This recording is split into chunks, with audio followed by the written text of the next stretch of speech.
things cause it, and everybody can do it. Those are your innate, non-specific immunities.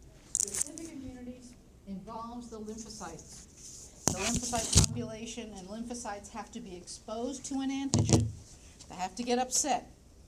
And then once they've been upset, they're going to proliferate and they're going to make lots of copies of themselves, but they're also going to create memory cells. So the big difference in specific is that there is a memory population, which we haven't really talked about yet, but also they need to learn. That's why it's called adaptive immune response. They have to adapt to what comes into the body for the first time. Okay, we said that there were two types of lymphocytes, and we talked about the T lymphocytes, and we said T lymphocytes were going to do what when they made an antigen? Oh, great question. Who activates T lymphocytes? How do we make a T lymphocyte angry? Make fun of his hair color. No. How do we make a T lymphocyte angry? It'll recognize the markers. Who presents the markers to him? Who says, hey, look what showed up in the antigen presenting cell? So remember, here comes an antigen. He meets a macrophage. What's the difference between a pathogen and A pathogen can be an antigen. An antigen is anything that makes the lymphocytes angry. A pathogen would be an organism. But if we talked about E. coli toxin, that's not a pathogen, that's a chemical, it's a toxin. But he would still be an antigen because he would still make your lymphocytes angry. So antigen is the bigger word. Anything that makes the immune system activated is an antigen. So the antigen comes in. Remember, he meets a macrophage first because they're all over our connective tissues. They're in our epithelial tissues. They're all over the body. So that's what you're going to meet first. Macrophage eats him. He becomes an antigen-presenting cell. And an antigen-presenting cell wanders around until he meets a T lymphocyte that reacts to what he's wearing. Oh my God, I hate that color pink. Okay. T lymphocytes get upset. They're going to create 4, I think, different kinds of T lymphocytes. We had memory cells. We had cytotoxic. We had helper. And we had regulators. Memory just went off to the side and didn't do anything. Cytotoxic tells you exactly what he's going to do. He's going to go and attack. And that's why this T lymphocyte system is called the cell-mediated immune response. Because the cells actually go out, one population of cells goes out and attacks. Helper cells are going to make more T lymphocytes, but they're also going to go over and activate the B lymphocytes. And then we have the regulators who are supposed to suppress after we've killed all the bad guys. T lymphocytes, when they get upset, and 90% of this is what I was saying just as we were leaving the other day, I don't understand why the textbooks put B lymphocytes first, because 90% of the time B lymphocytes are activated by T lymphocytes, so we ought to understand them first. But anyway, T lymphocytes are going to activate B lymphocytes get excited, they're going to make memory cells also. But then mostly they're going to make plasma cells. Plasma cells are going to make proteins called antibodies or immunoglobulins or gamma globulins. Right, so he's going to make a whole bunch of antibodies. And there's 5 different types. Well, before we worry about the 5 different types, let's see where we're going to be.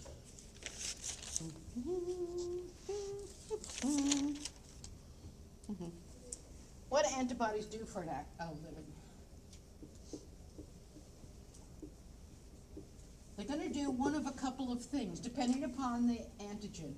They can simply neutralize the antigen. And that means they smother it, and they make it inactive. It's like taking something stinky and putting it in a plastic bag. You didn't make the stinky thing go away, but you inactivated it. So if we have pathogen, here comes them all the antibodies, and they simply smother it so that if he's a virus pathogen, he can't get into a cell. If he's a bacterial that's producing a toxin, he can't release his toxin.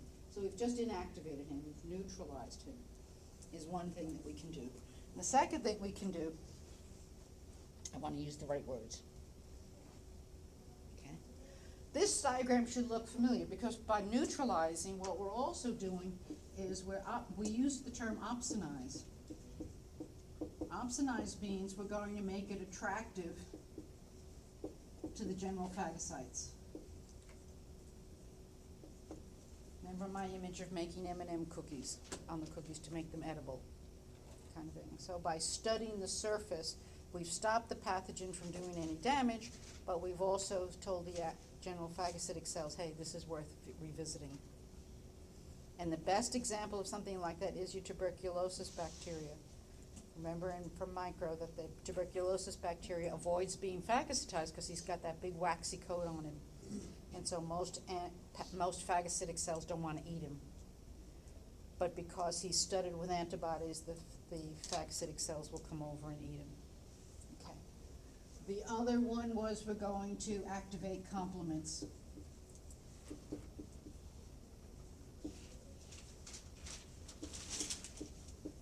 Now, we already talked about this guy as non-specific because complements can run around in the bloodstream and simply attack on their own.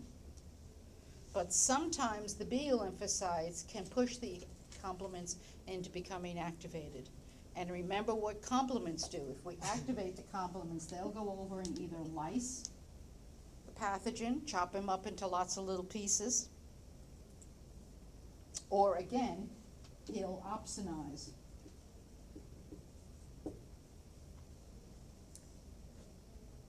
Now, the neat thing to me is when we attract general phagocytic cells, where did we do that before?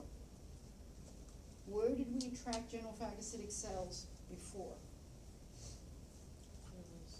It's the end result of inflammation. Remember, in inflammation, we dilated blood vessels and we increased porosity, but remember the third thing was we attracted general phagocytic cells.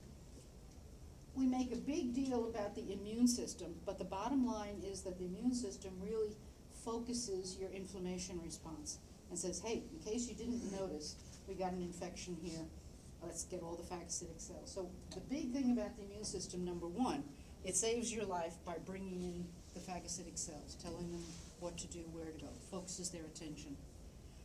So that's what antibodies do. That's the first reason why we get excited about the immune system. And the second thing is that we make antibodies, and antibodies can be a very important diagnostic tool. So we need to know the types of antibodies. But in this case, unfortunately, we call them immunoglobulins. I wish I understood why. But we have, and it's really neat, we have 5 types of antibodies. This is as good as never let monkeys eat bananas. The 5 types of antibodies. MAJ. We have IgMs, we have IgAs, we have IgDs, IgGs, and IgEs.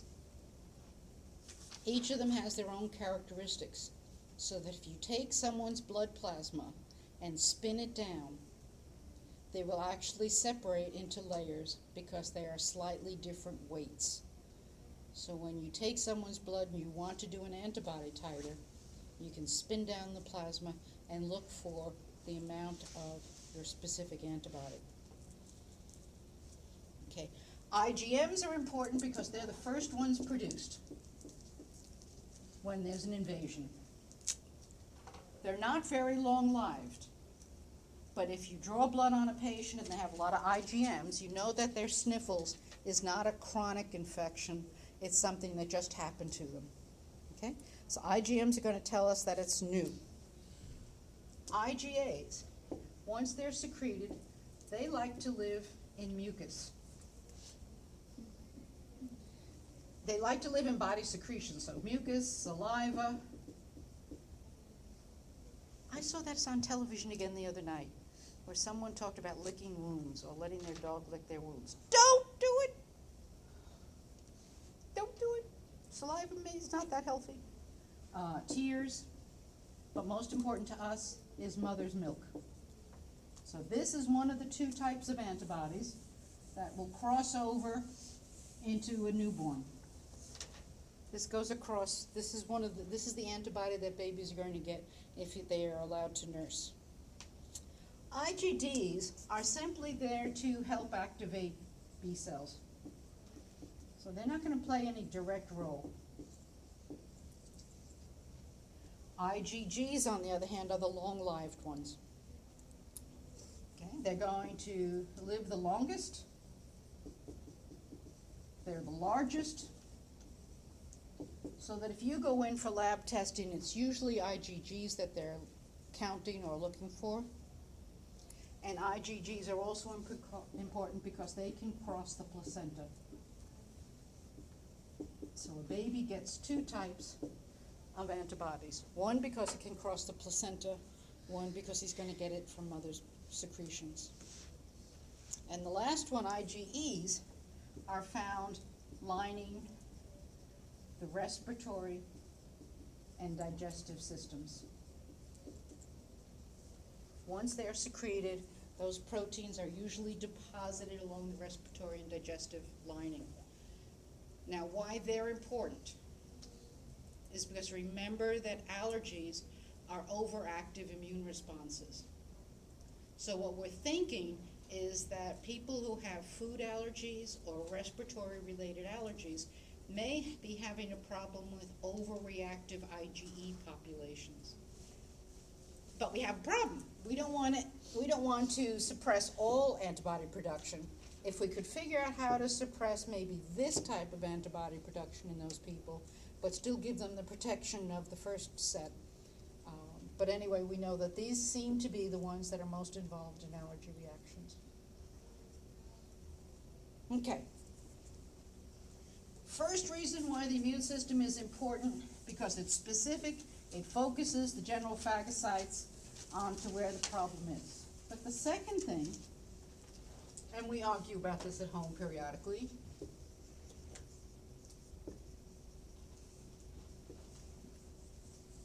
what is the good of the activated T cells and the activated B cells creating this population of cells that they simply say, go away, go sit in the closet? Okay, don't do anything, the memory cells. It's an interesting and rather depressing chart. If we count over a period of days, and we can simply do 1, 2, 3, 4, 5, 6, 7, 8, 9, 10. And we count your immune response.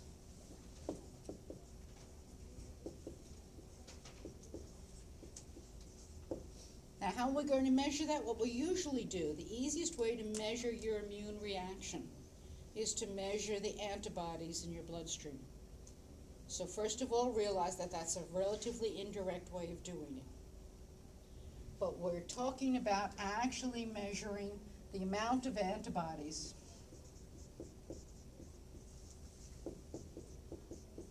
Antibody titer. How much antibodies are we pulling out of the person's bloodstream? So let's infect this person.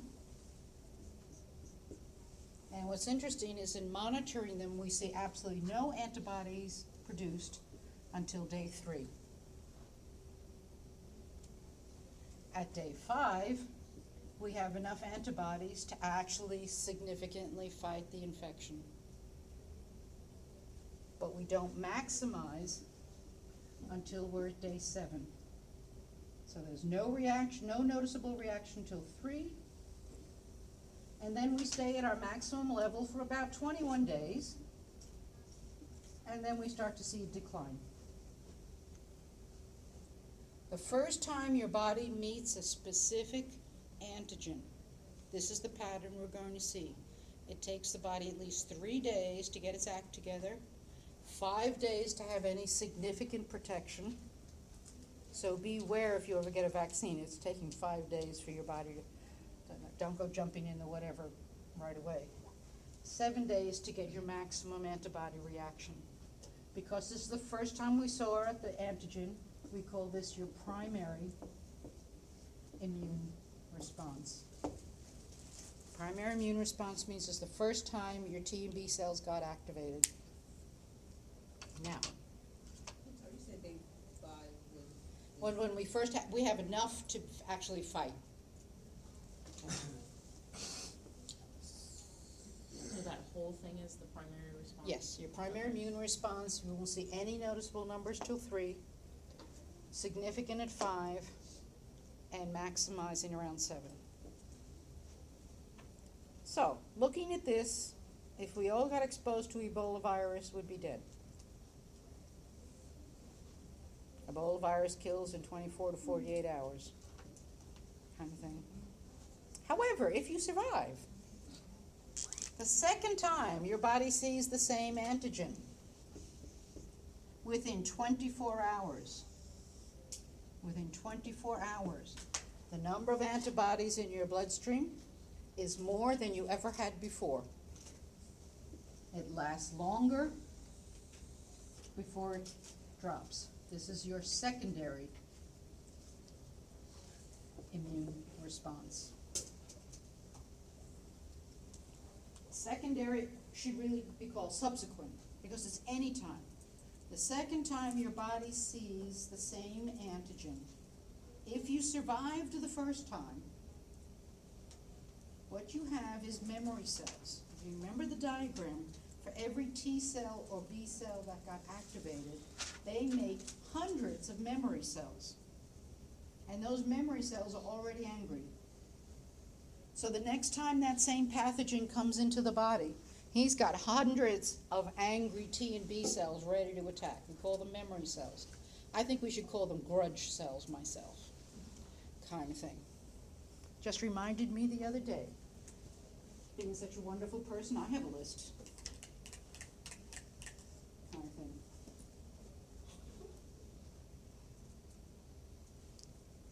My junior high school English teacher is top of it, kind of thing. I hate her.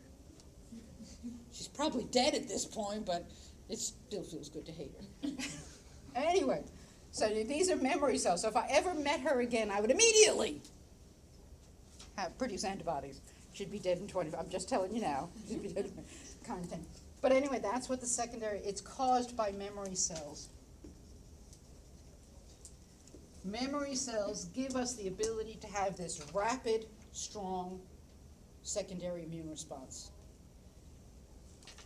I've often thought, have you ever seen these pictures of people with the plague and all these dead bodies stacked up? If you survived the plague in your village, your job was to haul all the carcasses out. But you had secondary immune response. If you survived the disease the first time around, you're developing memory cells. You have secondary immune. You're still getting the pathogen. It's just like actually all of us. Most of us have gotten sick. And then after that we say, oh, I can't get that anymore because I'm immune. Well, you're not immune. You're getting the same pathogen over and over again.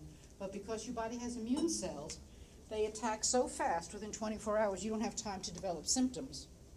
But unless you're sitting in a plastic bubble, you're constantly getting those bacteria and those viruses over and over again. It's just that your memory cells are reacting so fast that you don't feel yourself getting sick.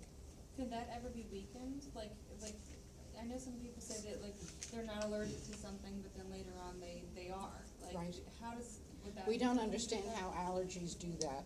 Okay. Because there are some people who gain allergies as they age and Yeah. some people who lose allergies as they age. Like, my son was stung by, I think it was like 6 or 7 bees at one time. So now he has to carry an Ap2 because they said that there could be, he didn't have a Oh, reaction. hang on to that thought. Oh, okay. Hang on to that thought. That's exactly what's happening. Okay. Right. He's getting, because his immune response isn't a protective response, it's an allergic response. So every time he gets exposed, the same chart happens, but it's causing a bad reaction rather than a safe reaction. So for the secondary, the memory cells just produce the antibodies and Because there are so many memory cells created by the first response, where there is just a few cells that recognize the antigen the first time around, so they made hundreds of copies of themselves. They're sitting there in your bloodstream waiting for that pathogen to come back. so is it the memory cell that kills it or the antibody that kills it? Well, the antibodies produced by the memory cells, but they're also, we use antibodies as the measure because that's what's clinically available, but both T and B cells are participating in this. And that's good. Remember, if you remember the chart, T and B cells make memory. It's just that in this clinical trial, the only thing you can measure is the antibodies. Does this, response be stronger? Not necessarily stronger in that particular case, it did. It also depends on No, I'm talking how long about it gets strong to a certain extent. But I mean, if you see it the third, the fourth, the fifth time, probably no need to get any stronger than that, but it would also depends on how long, because I don't know how long memory cells last. But then what if you get hit with a different strain or something? And you start all over again. That's what the flu is doing. He's changing his marker, so every time your flu comes around every year, you have to start from square one. So It's not the same flu. is the antibody just like making it to where the pathogen just doesn't affect us, like it's still there? Right, the doesn't antibody get is it? treating it just like we were talking about. The antibodies will go over and smother it, or will bring in the phagocytic cells to destroy Oh, it. okay, like Lex or Optimize it. Right, Okay. all those things. And they're just proteins now sitting around in case anyone ever asked for some more proteins running around the bloodstream, they're just sitting in the bloodstream, there waiting to be activated.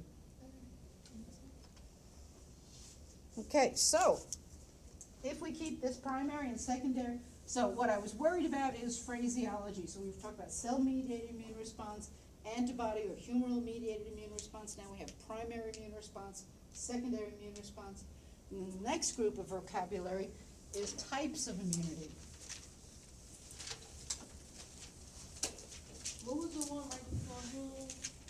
Humoral is, we have cell-mediated versus antibody or humoral immune mediated.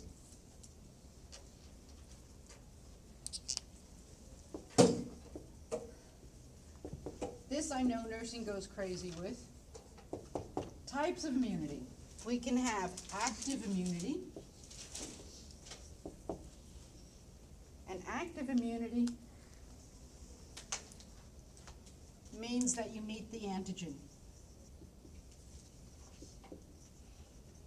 Active immunity is exactly what we've talked about on the board. The antigen gets in, activates your T and B cells, and you create memory.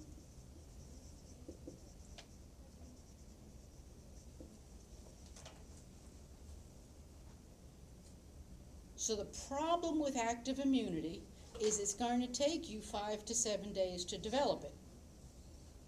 It's going to be slow to develop. But once you have it, you've got memory and you have long-term protection.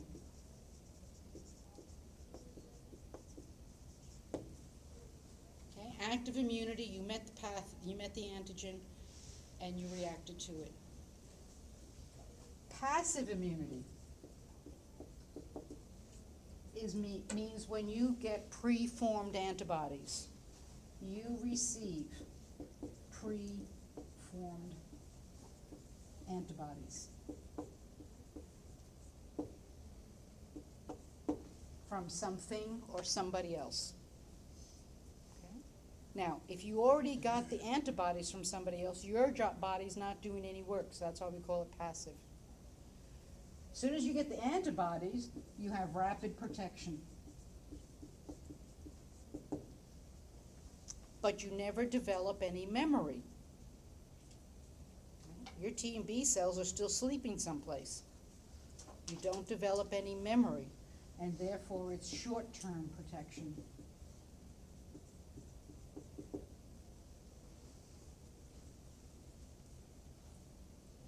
So each has a good and bad side to it. Now, each of these can be subdivided into how you get it. We can have naturally acquired active immunity. That's a fancy way of saying you get sick. Okay? You get sick and you survive. You meet the antigen, your body develops its own memory cells, and you survive the attack. Naturally acquired active immunity. Or we can have artificially acquired active immunity. In America, that means you pay for it. You pay somebody to give you the antigen. And we call that a vaccine. Okay. A vaccine is the antigen. It can be a weakened antigen, which we call attenuated.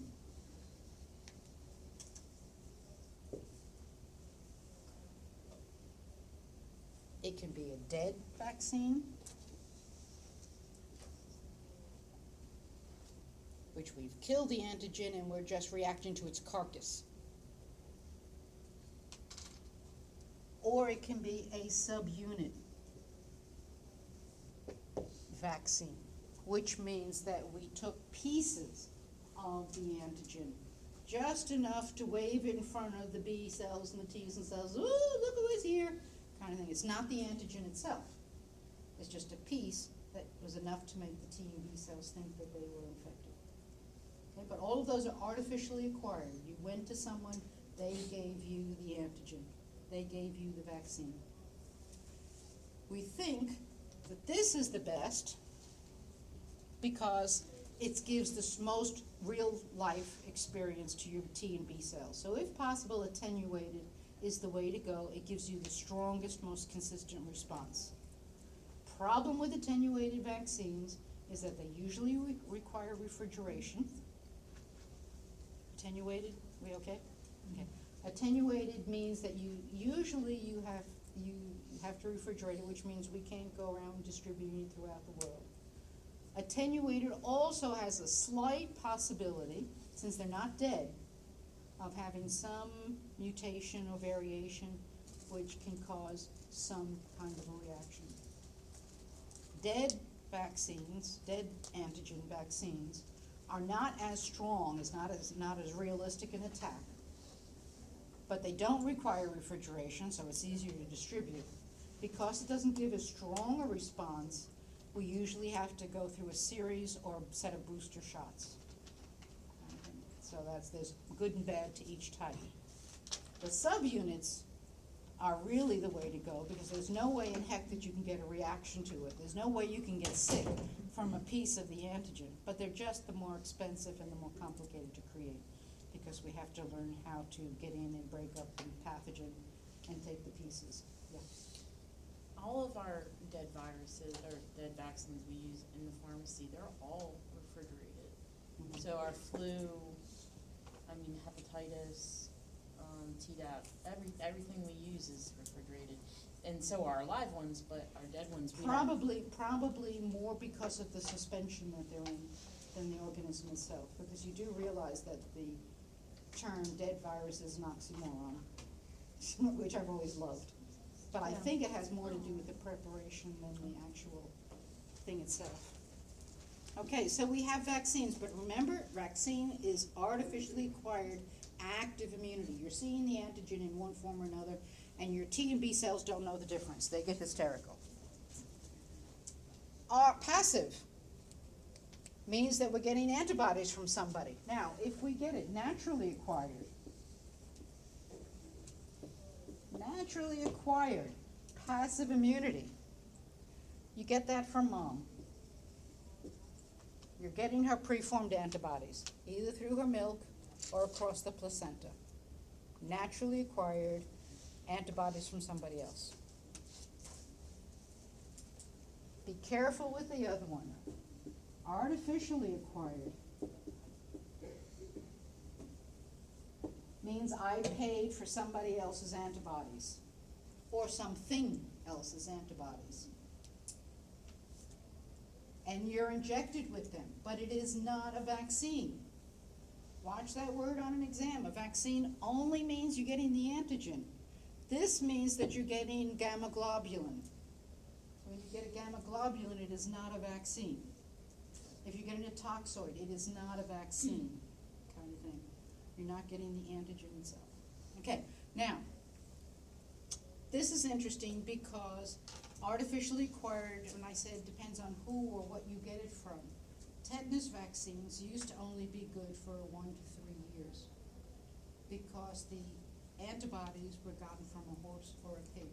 So their antibodies didn't look very much like ours. They were good enough to work, but our liver would usually filter them out pretty quickly. Nowadays, our tetanus gamma globulins are from humans. I don't wanna know which humans. I think we get them from humans, kind of thing. And so they are much more similar, so a tetanus shot nowadays is usually good for something more like 5 to 10 years. But again, the range for which either a vaccine or a gamma globulin varies with your location, because what CDC does is it keeps track of the incidence of the disease. If you are in an area where that disease is relatively common, then your protection, whether it's a vaccine or a gamma globulin, doesn't last as long as it would if you were living out in some deserted island kind of thing where there's no chance you're ever going to get the pathogen. So, for example, tuberculosis on the East Coast is an epidemic status according to CDC. So your protections and your antibody titer against a tuberculosis is going to have to be much higher to be considered safe to work in a hospital. If you were living out in, let's pick on Montana, if you were living out in the woods of Montana kind of thing, where you'd be lucky if you saw somebody else with tuberculosis or anybody else kind of thing, then you could have a lower titer and it would be considered safe for you. So this idea of what's protection, if you guys decide to take a job in allied health in one part of the country, your health records that stood you in good stead in one place might not necessarily hold you in good stead in another part of the country or another part of the world. You'll have to reassess and decide what it was. There's a third type of immunity between, oh, well, let's go before we do that. Okay, my favorite example. Somebody walks into your clinic with a dog foaming at the mouth, grabbed onto your neck. Okay. What are we going to give them, a vaccine or gamma globulin? Gamma globulin, Why? because they need it now. They need it now. Somebody walks into the clinic and says, I'm going to start working for the SPCA next month. And then you have the time to give them a vaccine. Somebody hobbles into the clinic with a rusty nail sticking out of their foot. Gamma globulin. Then they need the gamma globulin immediately. Somebody walks in and says, I'm going on a romantic honeymoon, and we're going to skip barefoot through fields of rusty nails. Then you send them upstairs to the psych ward, kind of thing. In reality, what I'm told in a lot of public health places, they'll give you everything at the same time, because they figure a lot of times patients walking into a clinic aren't going to come back. So give them everything you can at the same time. They won't be able to sit down for a couple of days, but what the hey, they'll be protected. So we have to think about not only our definitions, but when is it appropriate to give what kind of protection. One that's coming into a lot of controversy now is the concept of herd immunity. So we have active immunity, we have passive immunity. Those are ways to get immunity. Herd immunity is one that you really don't do yourself. I might like to call it social parasitism. Let's just open the door to the micro people and we'll see if they attack us. Okay, what's herd immunity? What's herd immunity? And why is it controversial nowadays? It's when you need a certain amount of people vaccinated in order for. Or to be everyone- immune, and we'll assume most of the time it's a Well, vaccination, yeah, you know. In So order it's- for everyone to Right, reap the benefits of it. right. It can mean that there are some people, a population can tolerate certain percentage of the population not being vaccinated or protected or immune in some way, because there's enough people surrounding them that are protected, so that if a pathogen enters that community, the chances of it hitting on just the right person for that person to become infected is fairly low. So it's a statistical, it depends on the pathogen we're talking about, because if it's an aggressive pathogen, he's gonna find you no matter what, kind of thing. If it's a relatively passive pathogen, then you can get away with having a larger amount of the population not vaccinated or not protected. But the question then is, who do we allow in a population, for the general health of the population, how much do we allow, how many people in population do we allow to not be vaccinated? And the reason it's controversial now is because what do we use as an exception to being vaccinated? There are some people who just physically can't be vaccinated. They have weakened immune systems, kids with childhood cancers, etc. They cannot be vaccinated. So they depend on everybody else in the community being vaccinated or somehow immune. They use herd immunity to protect them. But do we include and therefore increase the number of people in the population not being vaccinated because, oh, I don't want my kid to cry. I don't want my kid to not like his doctor, kind of thing. I didn't feel like getting there. And so herd immunity is a statistical phenomena. It depends on what disease we're talking about, but it is a phenomena where we really have to depend on most people in the population acquiring immunity to protect the few that can't acquire their own immunity. And that's what herd immunity is. So it's for only people that can't acquire it? It doesn't make, that's the social question. That's more of a social question. Herd immunity means that there are a certain percentage of the population that would be protected even though they did not get immunity. They are protected. They're protected simply because the chances of the pathogen finding them in the whole population. I mean, if Carmela decided she's not getting vaccinated and a pathogen walks in the room, what are the chances it's going to zero in on Carmela? Probably pretty low. But if everybody in the front row decided not to be vaccinated, pathogen walks in the room, we're pretty sure that we're going to get an infection in this population. So it's a statistical phenomenon. And doesn't it help it not spread more because those people don't get infected, so they don't like spread more illness and stuff? Right, yeah. That's why polio's making a comeback. Who? Polio and. Oh, polio is a little bit different because I think people are still getting the polio vaccine, but what we're finding is that the polio vaccines of 20 years ago aren't quite as effective. They're wearing out.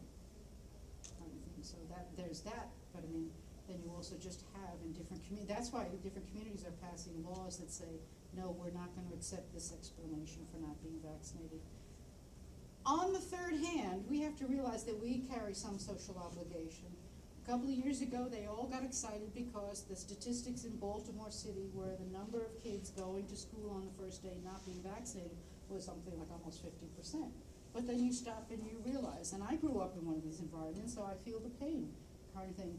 For a person in the inner city to get their kid vaccinated can require taking 3 buses, taking time off from work because the clinic was only open during work hours, kind of thing, and what parent has the time to do all of that, and then boosters type thing. So what the Baltimore City people did is they started putting the clinics in the schools. So all you had to do was bring the kids. I mean, I think public health has a responsibility to meet people at least halfway. So let's get the services to the people as well as demanding the service, that they get the service. Anyway, okay, so that's immunity. What else do we need to know about immunity? Oh, okay, what goes wrong with the immune system? And we started talking about it. When your immune response goes crazy, an allergy is an overreaction of the immune response. We can say that the person is hypersensitive.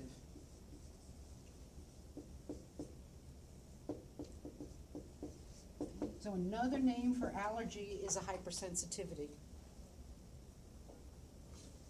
And the antigen is then going to be referred to as an allergen. We recognize 3 or 4 types depending upon the book that you use. The first type of hypersensitivity, type 1, hypersensitivity, is called an acute response because it happens within hours, it happens within minutes.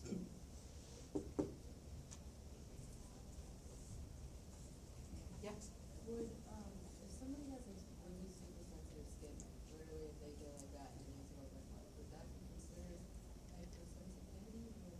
That's interesting, I think that's just a circulation thing.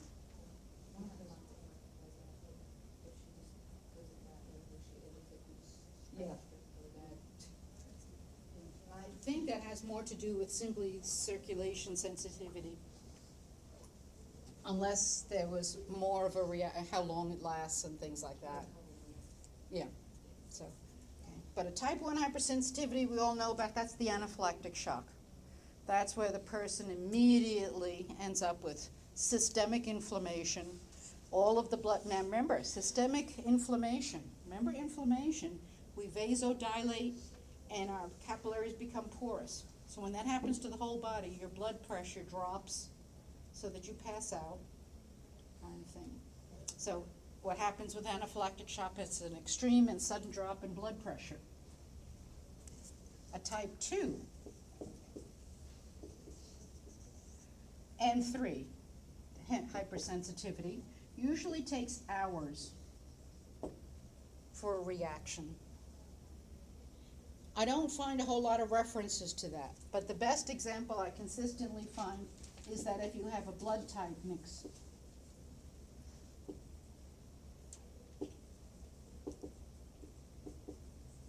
If you have a blood type mismatch, if you have type A and you're given type B, you're not going to immediately have a reaction, but you will have a reaction fairly quickly, within an hour or so. It's not as quick as a type 1. Type 3 is often blended in with type 2, so we're going to skip right over to type 4.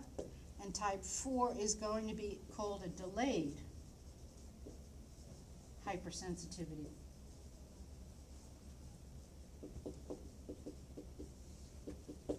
And that can take days.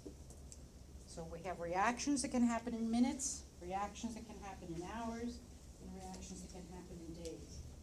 The scary thing is that delayed hypersensitivity taking days is something like poison ivy. It's a lot of your contact dermatitises, which is why I was thinking of your friend. So you go to the doctor with this horrible rash and they say, well, what were you doing 3 days ago?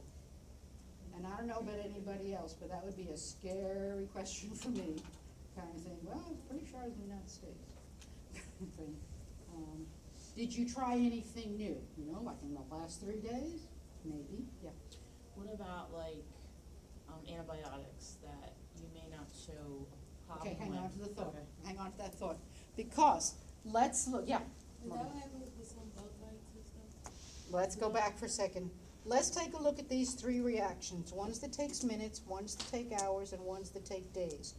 Which ones of them, and I'm sure there's an English sentence in there, which ones are primary immune responses and which ones are secondary immune responses?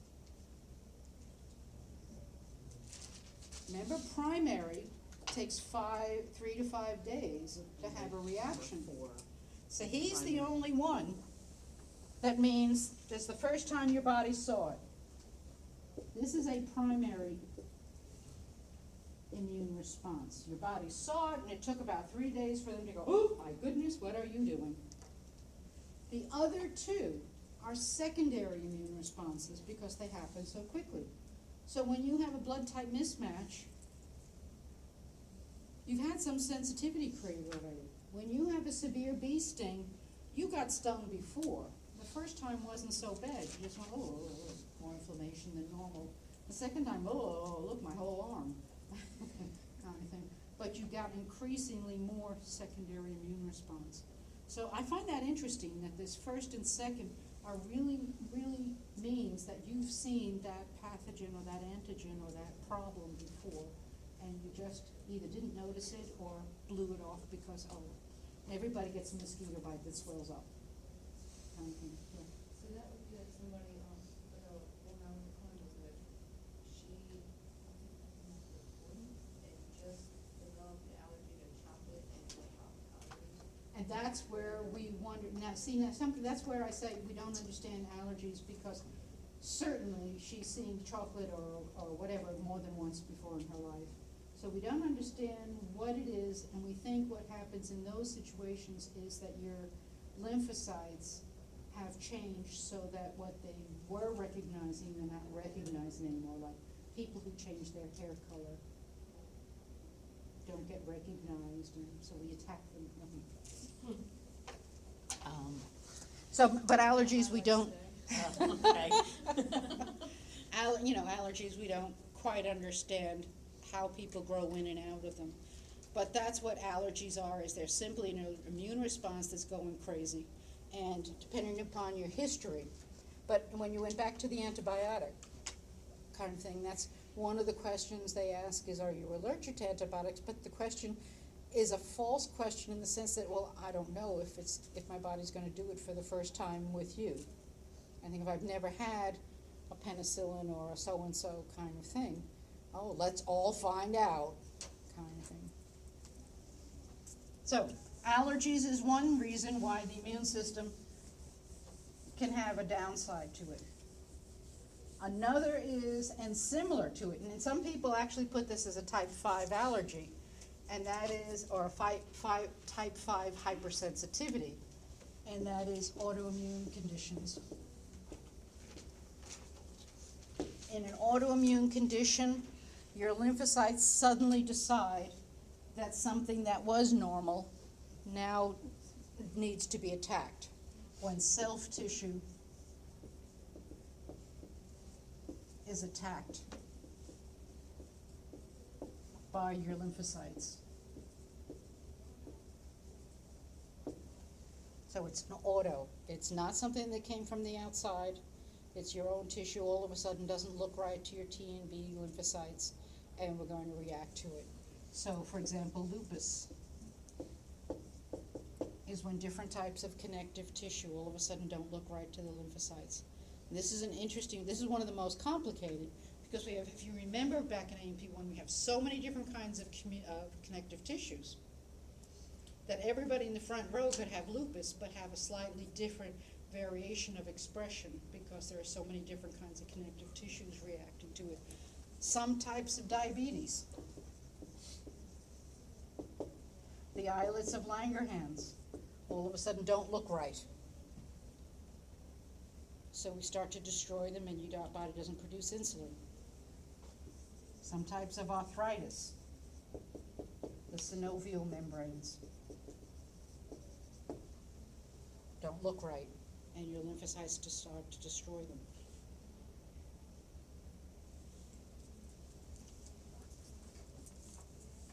Why do autoimmune diseases occur? Interestingly, we think that sometimes, and we don't know, in some cases, it may be that there's lots of different reasons. It could be the after effects of an illness.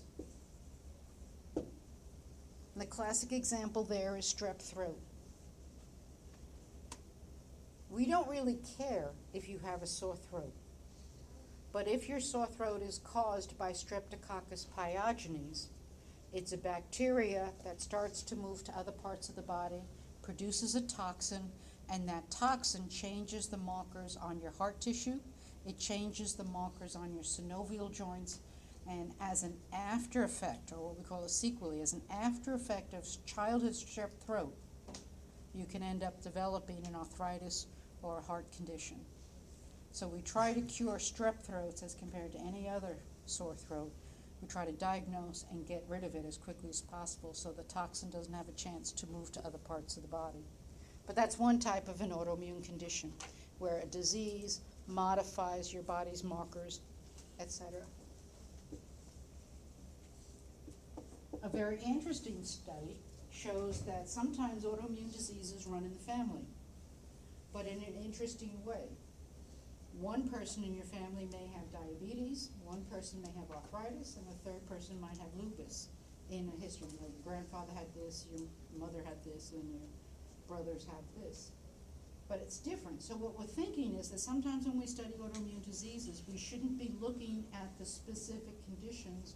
We should be looking at what's wrong with your immune system, what's wrong with your lymphocytes that they keep screwing up.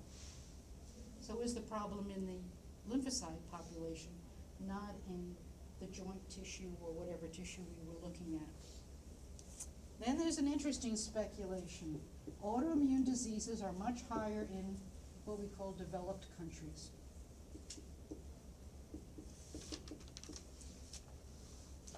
The psoriasis Hmm? Psoriasis. Yes. I keep forgetting, I have to say, be careful with that one. I forget, I get eczema and psoriasis mixed up, but one of them is an autoimmune condition. Okay. One of the things in this study is we know that autoimmune diseases are much more frequent in developed countries versus non-developed countries.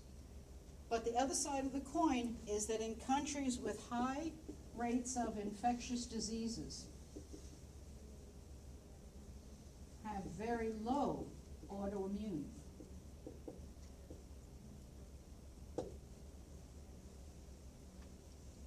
The theory might be that if we exercise our immune system enough, if we educate it enough, it will be so strong and so diverse that it won't attack self-tissue. It's an interesting study that countries where we see, or areas of the world where we see lots of infectious diseases, nobody, very rare reports of autoimmune diseases. If we look at this statement, we wonder whether in developed countries there is an environmental or chemical phenomena going on that might be weakening our immune system. Or going back to, are we just too clean and our poor immune system doesn't have a chance to learn all the tricks of the trade. But there's just some interesting statistics about autoimmune diseases. It's an interesting dilemma. Of course, I don't want to say anything, but I mean, we also have to look at the statistics, and maybe these people drop dead too fast to have an autoimmune disease. Or maybe they're just not worried about autoimmune. Yeah, disease. maybe they don't They're have a too doctor worried to about tell. infectious diseases. Yeah, Oh, just getting food for tomorrow, exactly. kind of thing. So I didn't follow the reports any further than that, but there was interesting speculation. I'm sorry. I'm just, I know some, I guess, I don't know if it's going to say men, but like, how did it take so long, like for instance, like I'll say, like a year and a half ago, they didn't want to speculate or whatever, but it was finally confirmed, like me, I had the lupus, right? Mm-hmm. And up until the time, like, I would have abnormal things or whatever, Right. but it wasn't determinate. I started thinking about hypochondria. Oh, no, that's, And- autoimmune diseases are some of the worst things in the world to get diagnosed because it's not on a lot of people's radar to begin with. A lot of diagnosticians don't even think autoimmune right away. But also because sometimes the symptoms, especially in lupus, can be vague, kind of thing. So you can't go to the book and look up under this symptom, oh, it's lupus, kind of thing. It can be caused by lots of things. They said, well, when you have the, I was the same old thing. When did you first Yeah, right. have that onset? And I was like, well, the first time I started, that was like 20 years ago. Mhm, Like, well, mhm. that was probably the start of it. I'm like, so it's just been. Remember, autoimmune diseases are more common, much more common in women than men, and that they usually start in the late 20s, 30s. So you guys are all just prime. Just when you think you might have gotten over all of your. For an autoimmune disease, what changes in the tissue? Like, is it like a marker? Well, we think with the rheumatic fever, we know that it is a marker on the cell surfaces. You know, so instead of looking like this, maybe one of them looks like this, and that's enough to set your immune system. But that's the other thing is, are your immune cells so sensitive, you know, can't we let this go? Kind of thing, no, let's attack it. So. Okay, lastly, as far as immune systems are concerned, couple of terms.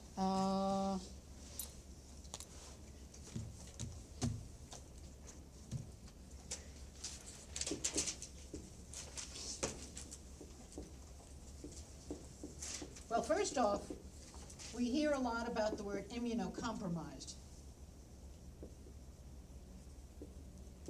And that simply means a weakened system.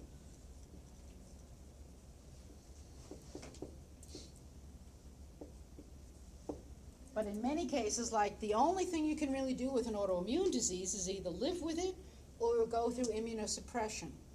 So this simply is a description of the person who has a weakened condition.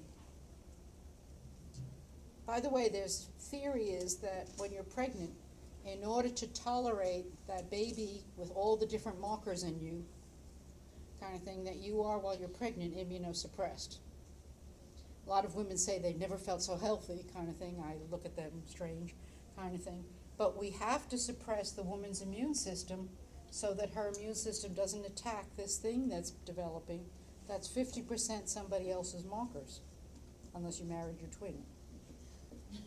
Female, oh no, okay. We won't go there. Okay, so watch the word immunocompromised, but immunosuppression means we're deliberately, or in some way or other, now we can do it a couple of ways.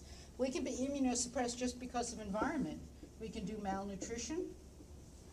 I hate to say it, but the books do. Age. I mean, remember, your thymus shut down sometime in your 20s, kind of thing. But we can also talk about illnesses like various cancers. Cancers of the bloodstream, cancers that suppress your lymphocytes are going to cause immunosuppression. We can deliberately do it with drugs. And most common thing with drugs is we attack the proliferation.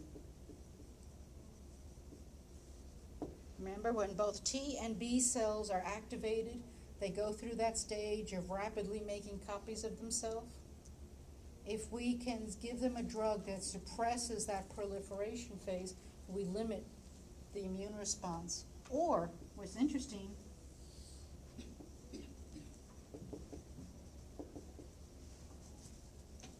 antihistamines are considered immunosuppressive, because remember, the bottom line in an immune response is that we called in the general phagocytes.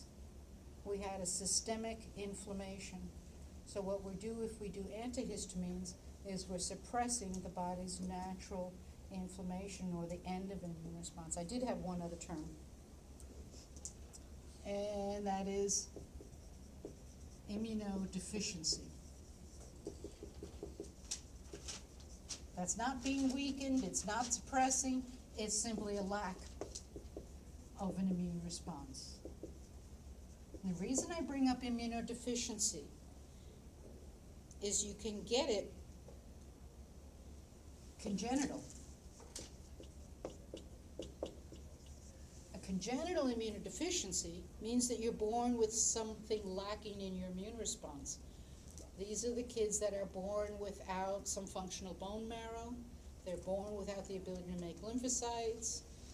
These are the ones that used to be kids in a bubble. Although we've done really well with trying to transplant successfully. But you can be born with an immune deficiency, or you can acquire the immunodeficiency.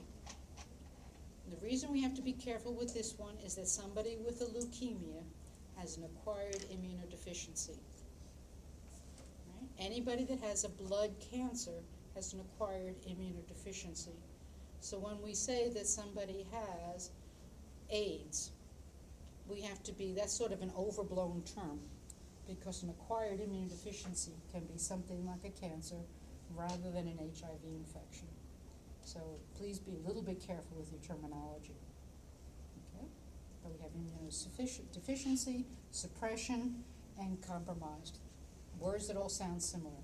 So we draw a dotted line across the page, and we'll have a quiz a week from tonight on everything from throwing up through this.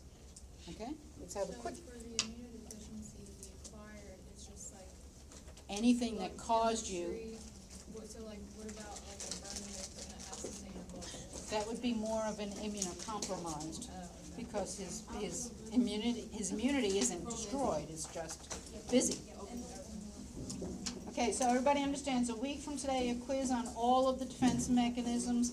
And everybody take a deep breath. Next time I see you, we're into respiration.